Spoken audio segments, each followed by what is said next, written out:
Hello guys, welcome back to my channel. Hello guys, kembali lagi bersama dengan saya Putri Elfrina Dayovanka Simatupang dengan NIM 213301010286 jurusan akuntansi semester 2. Pada saat ini kita akan masuk pada mata kuliah Sistem Informasi Akuntansi dengan dosen pengampu yaitu Bapak Hotua Samosir SPD MSI. Pada video kali ini kita akan masuk pada topik yang ke-13 yang berjudul Sistem Akuntansi Penerimaan dan Pengeluaran Kas. Pada topik kali ini kita terdapat 8 subtopik dan saya akan menjelaskannya satu persatu. Pertama-tama kita akan masuk pada subtopik yang pertama yaitu sistem penerimaan kas dari penjualan tunai. Sistem penerimaan kas dari penjualan tunai dibagi menjadi 3 prosedur. Berikut ini yaitu yang pertama, prosedur penerimaan kas dari over the counter sales. Yang kedua ada prosedur penerimaan kas dari cash on delivery sales atau COD sales. Dan yang ketiga ada prosedur penerimaan kas dari credit card sales. Selanjutnya kita akan masuk pada subtopik yang kedua yaitu fungsi yang terkait.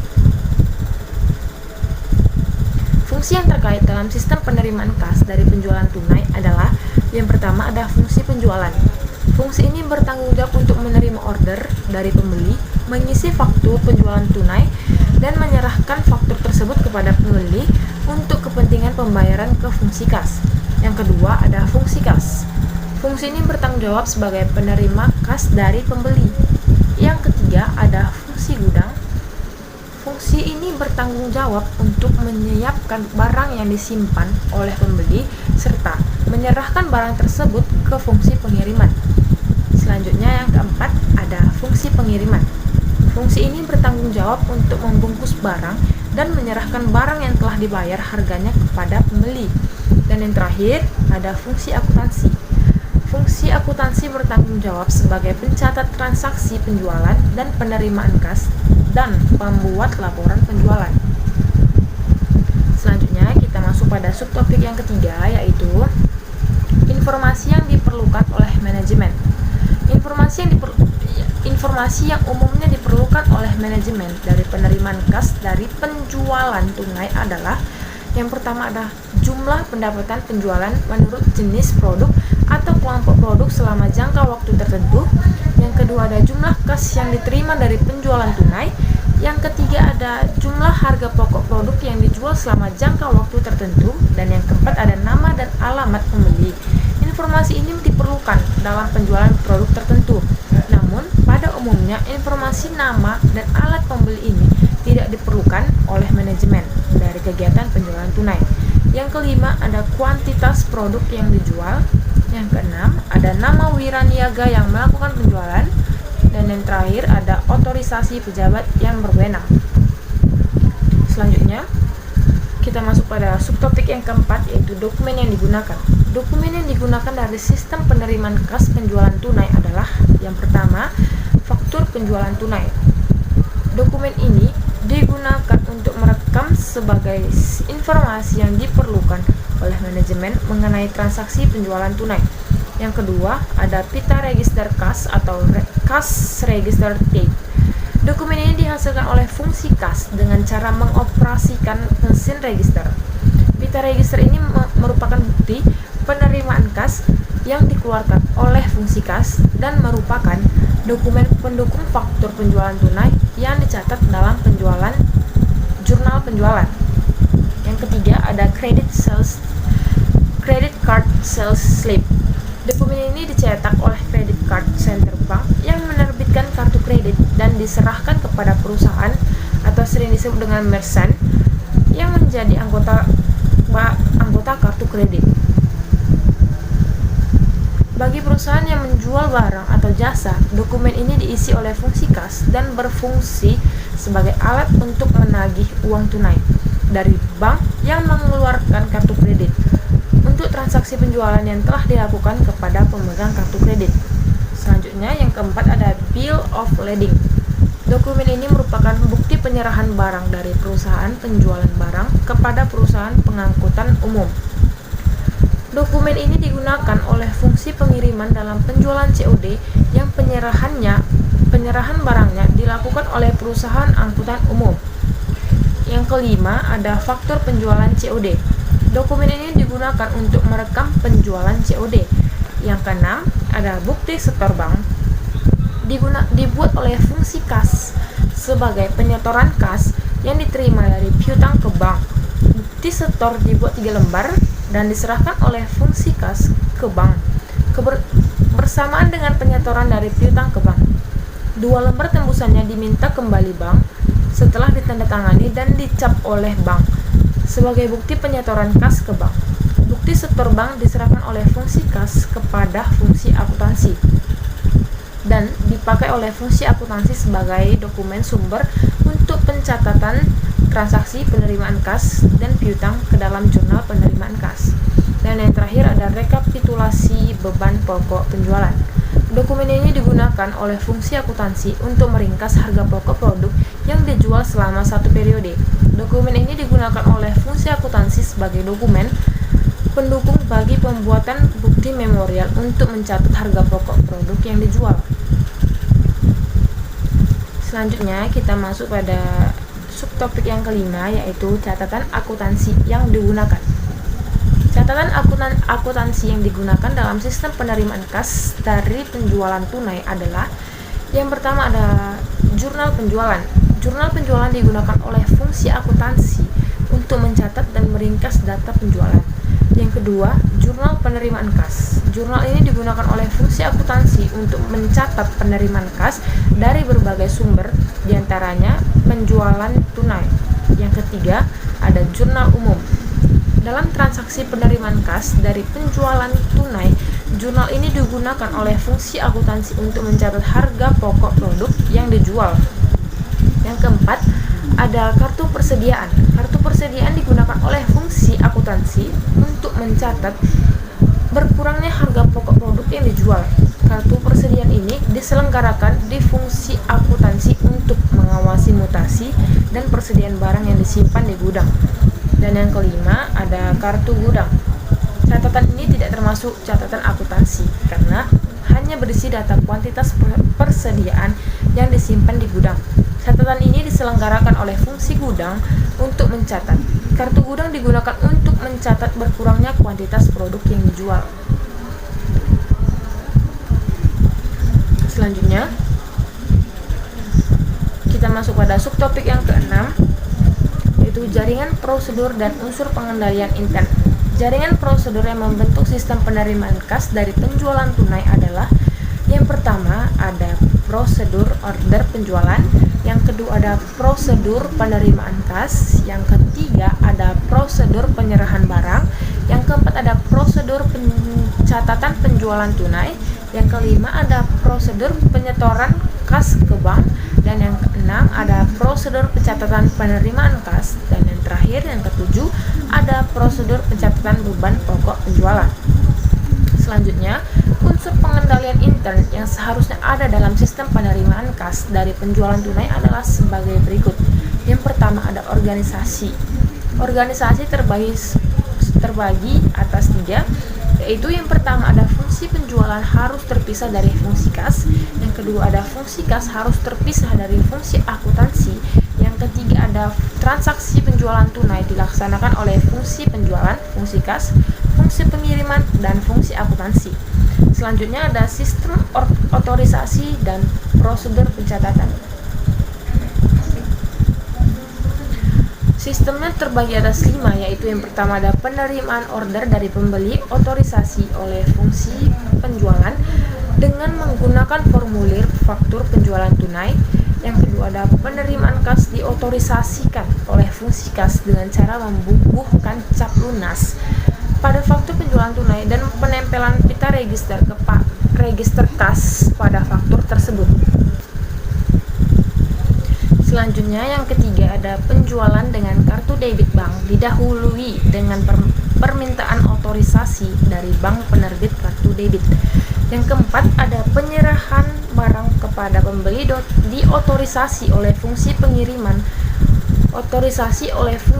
dengan cara membubuhkan cap sudah diserahkan pada faktur penjualan tunai. Dan yang kelima ada pencatatan ke dalam buku jurnal diotorisasi oleh fungsi akuntansi dengan cara memberikan tanda pada faktur penjualan tunai. Selanjutnya ada praktik yang sehat. Itu juga terbagi atas 3. Yang pertama itu ada pita register kas bernomor urut dan pemakaiannya dipertanggungjawabkan oleh fungsi penjualan. Yang kedua ada kas yang diterima dari penjualan tunai disetor di seluruhnya ke bank pada hari yang sama dengan transaksi penjualan tunai atau hari kerja berikutnya. Dan yang ketiga ada perhitungan saldo kas yang ada di tangan fungsi kas secara periodik dan secara mendadak oleh pemeriksaan intern. Selanjutnya kita masuk pada subtopik yang ketujuh, yaitu ada sistem akuntansi pengeluaran kas. Sistem pengeluaran kas terdiri dari sistem akuntansi pengeluaran kas dengan cek dan sistem pengeluaran kas dengan uang tunai melalui sistem dana kas kecil. Sistem akuntansi pengeluaran kas dengan cek. Pengeluaran kas dengan cek mempunyai beberapa kebaikan ditinjau dari pengendalian intern. Di antaranya, yang pertama ada dengan digunakannya cek atas nama, pengeluaran cek akan dapat diterima oleh pihak yang namanya sesuai dengan yang ditulis pada formulir cek. Yang kedua ada dilibatkannya pihak luar, dalam hal ini bank, dalam pencatatan transaksi pengeluaran kas perusahaan. Dengan digunakannya cek dalam setiap pengeluaran perusahaan, transaksi pengeluaran kas direkam juga oleh bank. Dan yang ketiga ada pengeluaran kas dengan cek juga memberikan manfaat tambahan, yaitu adanya cancel check yang merupakan tanda terima kas dari pihak yang menerima pembayaran. Dengan penggunaan cek dalam pengeluaran kas, cek isu secara otomatis menerima tanda terima kasih dari pihak yang menerima pembayaran. Selanjutnya, dokumen yang digunakan. Dokumen yang digunakan dalam sistem akuntansi pengeluaran kas dengan cek adalah: yang pertama ada bukti kas keluar atau BKK. Dokumen ini berfungsi sebagai perintah pengeluaran kas kepada bagian kas sebesar yang tercantum dalam dokumen tersebut. BKK ini juga dikirimkan kepada kreditur sebagai surat pemberitahuan dan sebagai dokumen sumber bagi pencatatan berkurangnya utang. Yang kedua ada cek. Cek merupakan dokumen perintah kepada bank melakukan pembayaran sejumlah uang kepada pihak atau orang yang tercantum dalam dokumen tersebut. Selanjutnya yang terakhir ada permintaan cek. Dokumen ini berfungsi sebagai permintaan dari fungsi yang memerlukan pengeluaran kas kepada fungsi akuntansi untuk membuat bukti kas keluar. Selanjutnya ada catatan akuntansi yang digunakan.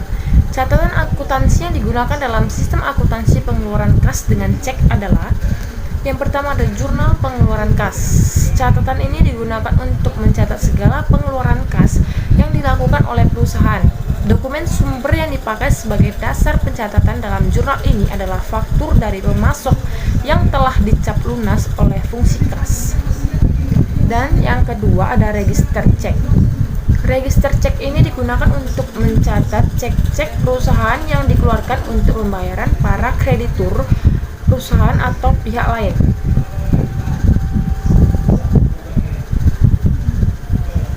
Selanjutnya ada fungsi terkait. Fungsi yang terkait dengan sistem akuntansi pengeluaran kas dengan cek adalah: yang pertama ada fungsi yang memerlukan pengeluaran kas, yang kedua ada fungsi yang biasanya mengajukan cek kepada fungsi akuntansi atau bagian utang jika memerlukan pengeluaran kas untuk suatu kepentingan perusahaan. Permintaan cek ini harus mendapatkan persetujuan dari kepala fungsi yang bersangkutan. Jika perusahaan menggunakan voucher payable system, maka bagian utang membuat bukti kas keluar untuk memungkinkan bagian kas mengisi cek sejumlah permintaan yang diajukan oleh fungsi yang memerlukan pengeluaran kas. Yang kedua ada fungsi kas. Fungsi ini bertanggung jawab dalam mengisi cek memintakan otorisasi cek dan mengirimkan cek kepada kreditur via pos atau membayarkan secara langsung kepada kreditur dan melakukan pemindah bukuan melalui jasa perbankan. Yang ketiga, ada fungsi akuntansi. Fungsi ini bertanggung jawab atas pencatatan pengeluaran kas yang menyangkut biaya dan sediaan, pencatatan transaksi pengeluaran kas dalam jurnal pengeluaran kas atau register cek, dan pembuatan BKK yang memberikan otorisasi kepada fungsi kas dalam pengeluaran cek sebesar yang tercantum dalam dokumen tersebut. Dan yang keempat, ada fungsi pemeriksaan intern. Fungsi ini bertanggung jawab untuk melakukan penghitungan kas secara periodik dan mencocokkan hasil penghitungannya dengan saldo kas menurut catatan akuntansi. Selain itu, fungsi ini juga melakukan pemeriksaan secara mendadak terhadap saldo kas yang ada di tangan dan membuat rekonsiliasi secara periodik. Selanjutnya, jaringan prosedur yang membentuk sistem. Sistem akuntansi pengeluaran kas dengan cek yang tidak memerlukan permintaan cek terdiri dari jaringan prosedur berikut ini. Yang pertama, ada prosedur pembuatan bukti kas keluar. Yang kedua, ada prosedur pembayaran kas. Dan yang ketiga, ada prosedur pencatatan pengeluaran kas. Sistem akuntansi pengeluaran kas dengan cek yang memerlukan permintaan cek terdiri dari jaringan prosedur berikut ini. Yang pertama, ada prosedur permintaan cek. Yang kedua, ada prosedur pembuatan bukti kas keluar. Yang ketiga,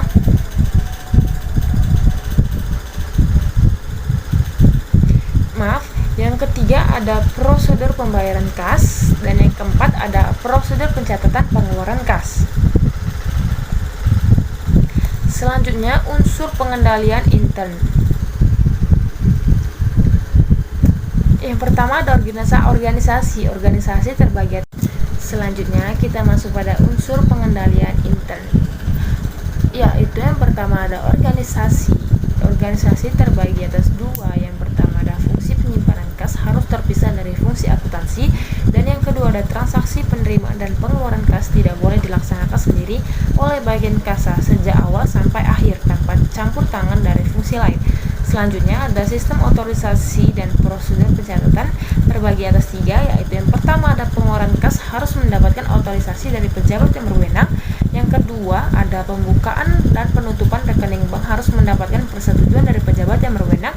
Dan yang ketiga pencatatan dalam jurnal pengeluaran kas atau dalam metode pencatatan tertentu dalam register cek harus didasarkan bukti kas keluar yang telah mendapat otorisasi dari pejabat yang berwenang dan yang ingin dilampiri dengan dokumen pendukung yang lengkap. Selanjutnya ada praktik yang sehat terbagi atas 10. Yang pertama ada saldo kas yang ada di tangan harus dilindungi dari kemungkinan pencurian atau penggunaan yang tidak semestinya. Yang kedua, dokumen dasar dan dokumen pendukung transaksi pengeluaran kas harus dibubuhi cek lunas oleh bagian kasa setelah transaksi pengeluaran kas dilakukan. Yang ketiga ada penggunaan rekening koran bank atau bank statement yang merupakan informasi dari pihak ketiga untuk mengecek ketelitian catatan kas oleh fungsi pemeriksa intern atau internal audit function yang merupakan fungsi yang tidak terlibat dalam pencatatan dan penyimpanan kas. Yang keempat ada semua pengeluaran kas harus dilakukan dengan cek atas nama perusahaan penerimaan, pembayaran atau dengan pemindah bukuan. Yang kelima ada jika pengeluaran kas hanya menyangkut jumlah yang kecil, pengeluaran ini dilakukan sistem akuntansi pengeluaran kas melalui dana kas kecil yang akuntansinya diselenggarakan dengan import system. Yang keenam ada secara periodik diadakan pencocokan jumlah fisik yang ada di tangan dengan jumlah kas menurut catatan akuntansi. Yang ketujuh ada kas yang ada di tangan atau cash in set, dan kas yang ada di perjalanan atau cash in transit yang diasuransikan dari kerugian. Yang ke-8 ada kasir diasuransikan atau fidelity bond insurance. Yang ke-9 ada kasir dilengkapi dengan alat-alat yang mencegah terjadinya pencurian terhadap kas yang ada di tangan, misalnya mesin register kas, almari besi, dan strong room. Dan yang terakhir ada semua nomor cek harus dipertanggungjawabkan oleh bagian kas. Sekian penjelasan saya mengenai topik yang ke-13 yang berjudul tentang sistem akuntansi penerimaan dan pengeluaran kas. Dan sampai jumpa di video selanjutnya. Bye bye. Jangan lupa like. Bye.